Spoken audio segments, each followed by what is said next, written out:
Dad's out here grilling. Mom just walked in. She got the dogs. Mom, we're going to do a video. You want to come out? Maybe she'll be out later. Anyway, I had a question today. One of the ladies that I go to church with sent me a message this morning, and she had a couple auction questions. So I thought we may do a little bit of a auction etiquette video and kind of talk about the differences.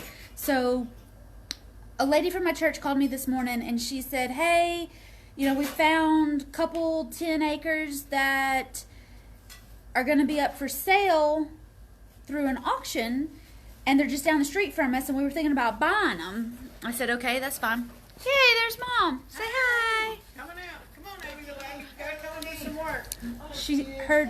Mama heard we were going to talk about auctions, so she's going to come out for the conversation. Abby the Labby. Okay, so the lady told me that they found a couple acres and they were wanting to buy it from auction. She said that she read me the newspaper article, which made me believe that it was going to be a bankruptcy auction that she was going to be talking about. And sure enough, it's a U.S. Treasury auction. And she said, what she was confused about was they wanted her to send $1,000 in, and she wasn't sure if that was right or if that was okay or how she'd get that $1,000 back or, whatever. And so I just want to let y'all know that most auction companies will want some sort of money before you go and bid, even if it's a mom and pop auction company. But especially when you're dealing with the government or you're dealing with auction.com or you're dealing with any of those big auction houses, they want you to send in some money because they don't like it when people register on Friday before the auction on Saturday and then they get, bombarded in paperwork. They want people that are going to be prepared enough that they're going to submit their paperwork a week or a month ahead of time to buy this property. And they know, like people pay attention to what they pay for. People pay attention to what they pay for. So if people are going to be putting in $1,000 to this auction, they're probably going to remember to bid. They're probably gonna bid. They're probably going to remember to check on that property. But if people don't have any money invested in the auction, they'll forget, and they'll forget to bid, and they'll forget to check in on it. So a lot of times the government and big auction houses, they require $1,000, $5,000, $10,000 to be held in escrow so that people pay attention to what they pay for. And I told this lady when I was talking to her this morning that, they'll give you your money back, but like if you come to Nicely Done Auctions and I require $10,000 to be held in escrow, I'll probably give you that $10,000 in 24 hours if you don't win. But when you're dealing with, the U.S. Treasury or the government or auction.com or the big banks, there's a clause in the paperwork that probably says they have 30, 60, 90, 180 days before they have to give you your money back. And if you are the runner-up bid, then they'll probably keep your money in case the first bidder drops out and goes away. Then they don't have to have you resubmit your escrow money. So if you're going to be putting money into escrow to go to auctions, know that money may be tied up for 6 months. One of my girls bought a house from auction.com from, I think, Wells Fargo on December 31st, and today is June the 10th. She still doesn't have the house, and she still doesn't have her money back. And she had to put 10% down on that house. Okay, so these are a lot of the reasons that I really encourage y'all to go to local mom and pop auction houses, because the transactions are usually a lot smoother. The process is a lot smoother. Your money comes back into your bank a lot faster, and it's just an easier kind of process. The title works usually better on the property, and it makes it a more fun experience for everybody. Okay? Let's see. Anything else that we talked about on the call this morning about auctions? It was an online auction, or it is going to be an online auction, but they still have to. She has to create a username and a password and fill out all of her information.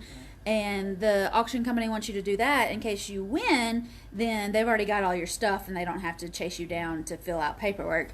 And they require that money so that they've got you to pay attention.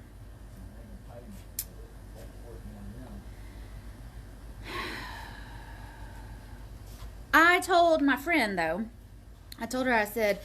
she said, well, do you think it's worth it to go through the process? I said, well, anytime that you can go through the process, and auctions, especially online, the big government auctions, if it's going to cost you $1,000 to go through that process and learn what is going to happen and learn, the process, I said, you're going to get that $1,000 back, or you're going to buy the property. I said, there's no better way to learn than to go to an auction and to buy some stuff, buy some land. I said, and it never hurts to have more land, right? And she said they drive by this piece of property, twice a day. Anytime they leave, every time they come back to the house, they're driving by this property. I said, buy it. I said, go buy it. It's fine. Put a bid in. Go buy it. I also told her to go through this process because if they're interested in buying property or going to auctions or, starting into real estate investing, I said this could be just you getting the movement and you getting the momentum going, because we talk about that in First Still Done Fast all the time. You've got to be active. You've got to be taking action. You've got to be doing things so that you can be in the game. If you're sitting on the sideline, then deals aren't just going to fall in your lap. But if you're out playing, there's a good chance that if you swing and miss, at least you swung at it. And people will know that you are trying. Okay? And when you're putting a lot of action out, you're putting a lot of activity out, you're doing a lot of things, you're bidding on properties, that's when God can give you another opportunity and drop it in your lap. But as long as you sit back and say, no, I'm just going to wait, I'm just going to watch, then you can't trip over a good deal.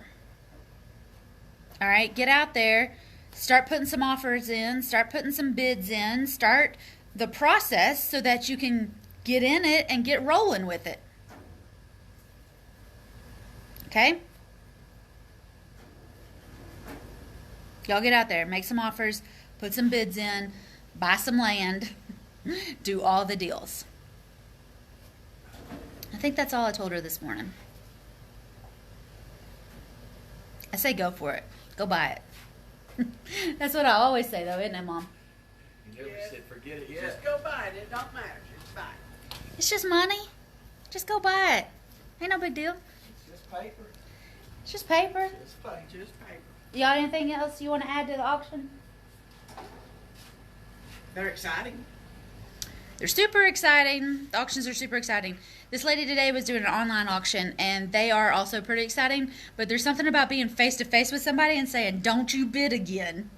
And then they bid again, and then you got to bid again. So you do what you got to do. You do what you got to do, and I'll do what I got to do. That's right. That's what Papa told us at the last auction he went to. So y'all get out there, go buy those pieces of land, go buy those houses, go buy those apartments, and get started. Do it to it, y'all. Get your feet wet. Get your feet wet. Get your First Still Done Fast. All right. If anybody has any other questions, y'all send me a message, drop a comment down below, and I'll see you tomorrow. Bye.